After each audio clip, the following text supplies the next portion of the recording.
Bueno, hasta aquí lo que es la economía vista desde la política, que no es exactamente lo mismo. Vamos a tratar de entender ahora justamente ya nada más en términos económicos qué es lo que contempla esta ley de ingresos que fue ya aprobada, es decir, de qué manera se va a hacer de recursos el gobierno federal durante el 2016. Se encuentra con nosotros y le damos la bienvenida a la doctora Guadalupe Sánchez Vélez. Ella es directora de la Escuela de Administración y Negocios del CETIS. Doctora, bienvenida, gracias por estar aquí. Gracias, buenas tardes. ¿Qué destaca desde su punto de vista de esta ley de ingresos aprobada por el Congreso? Bueno, yo creo que lo que destaca, además de este tema de desafortunadamente no se pudo revertir el tema del IVA para la frontera, creo que lo más importante es que el gobierno pues mantiene pronósticos de crecimiento del PIB del 2.6 al 3.6%, que hace un aumento en el tipo de cambio. Se manejaba un tipo de cambio de 15.90, lo sube a 16.40, y esto automáticamente genera un relativo aumento en los ingresos que está pensando recibir el gobierno. Hay un aumento más o menos de 16,000 millones de pesos, producto de este pronóstico de un tipo de cambio que sabemos que durante 2015 pues, ha estado muy fuerte el dólar, y se espera que esto continúe. Y esto entonces está basado sobre todo en los ingresos por exportaciones petroleras. Pero el problema que vemos aquí es que el gobierno también está estableciendo un precio del barril del petróleo en $50. Sabemos que, claro, la determinación del precio del petróleo como del tipo de cambio son variables muy volátiles, y lo hemos visto durante este año. Es difícil predecir un precio preciso. Sin embargo, para muchos analistas este precio es elevado, considerando que hemos estado en varios momentos por abajo de los $40. Entonces, esto es un tema crítico porque lo que yo veo en la ley de ingresos es que pues seguimos con estos temas estructurales que no hemos resuelto, dependiendo en buena parte de los ingresos, la recaudación del tema del petróleo, y con estos pronósticos que son, pienso yo, demasiado optimistas. Entonces, si no se cumplen estos pronósticos de $50 por barril, podríamos tener problemas, y esto inmediatamente se ve reflejado en una reducción en el gasto, ¿no? En el presupuesto.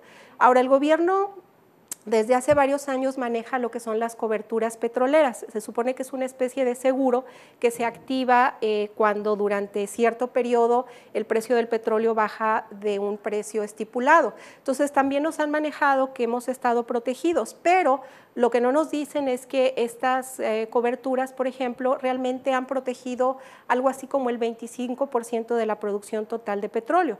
Por lo tanto, no estamos completamente cubiertos, y tan no fue así que pues ante estas caídas del precio del petróleo se han tenido que hacer recortes presupuestales. Entonces, eso veo de manera global, aunque sí hay algunos beneficios en términos de deducciones. Exactamente, es un punto interesante, deducciones tanto para empresas como para personas físicas, ¿no es así? Así es, para personas físicas aumenta la deducción de 4 a 5 salarios mínimos, con un tope de 10% de los ingresos para estas personas.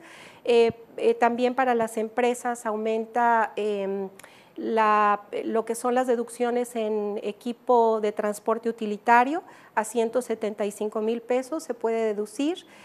Disminuye también lo que era la tasa de retención para los intereses ganados en inversiones bursátiles, baja de 53 a 50%, a 0.50%, perdón.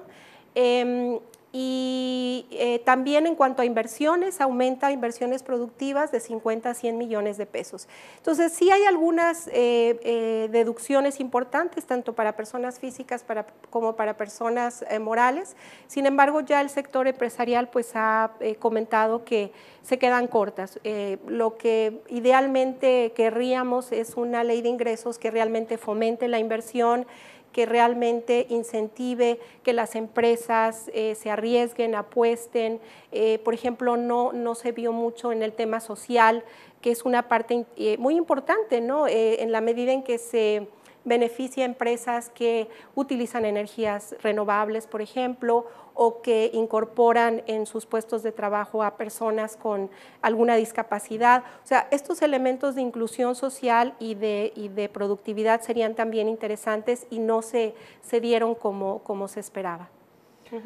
Retomando el tema del IVA, Sí. ¿qué tan importante ha sido para el gobierno federal la captación después de este incremento de 5% en la frontera norte? Vamos, porque la negativa ni siquiera a discutirlo Sí. nos lleva a pensar que está obteniendo una captación muy importante, ¿no? Que no quiere dejar de recibir. Sí, es que es una captación en la que pues no hay evasión, o sea, es una forma fácil, es una forma rápida de incrementar los impuestos y es algo que se ha tenido que hacer porque sabemos que en México tenemos una tasa de recaudación bastante baja, no solamente comparándonos con países desarrollados, sino con países también en desarrollo del tamaño del nuestro.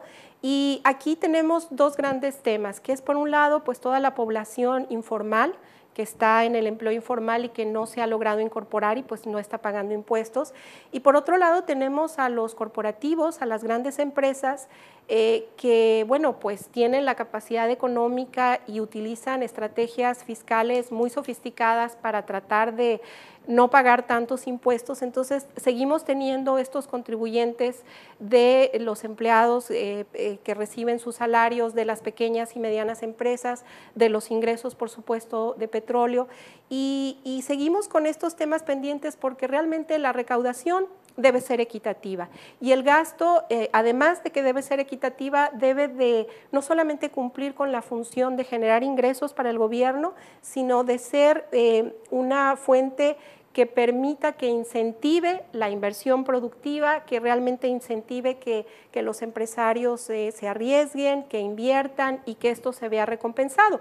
Y luego pues viene la otra parte, que es los egresos, ¿no? O sea, cómo se gasta también esta parte del presupuesto. Claro, que es igualmente importante. Así es. Doctora, hay algunos empresarios en la región que, pues ante esta situación, con un dólar caro, con el IVA que se mantiene el 16%, en todo este entorno económico complicado, ante el recorte de presupuestos federales, insisten en pues, presentarle al gobierno federal la necesidad de crear aquí una zona económica especial o estratégica. Se le ha dado diferentes nombres.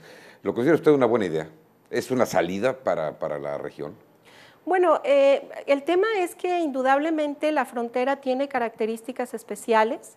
El hecho de estar frente, no solamente en la frontera, sino en la frontera con la economía aún más grande del mundo, sí nos da una situación peculiar. Y yo creo que si no precisamente este régimen, sí definitivamente hay peculiaridades que se deberían de atender, que no podemos competir ni regirnos bajo las mismas condiciones que se rige el resto del país. Entonces, adecuarlo a los tiempos, creo que a veces los empresarios también apuestan contra tiempos pasados y regímenes que funcionaron en el pasado. Yo creo que esto se debe de actualizar, pero sí estoy de acuerdo en el sentido de evaluar con toda seriedad estas opciones muy particulares para la frontera, que sean viables para el gobierno federal, pero que a nosotros nos permitan ser competitivos y enfrentar esta competencia pues con esta economía, repito, aún la más grande del mundo y con este estado de California que también es pues uno de los más ricos en la Unión Americana, ¿no? Estamos, bueno, totalmente de acuerdo. Falta que eso lo entiendan en el centro del país. A veces parece que les cuesta un poco de trabajo.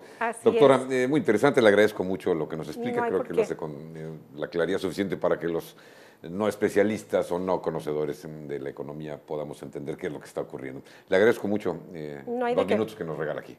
Encantada. Gracias a la doctora Guadalupe Sánchez Vélez, directora de la Escuela de Administración y Negocios del CETIS en Tijuana. Hacemos una pausa, regresamos.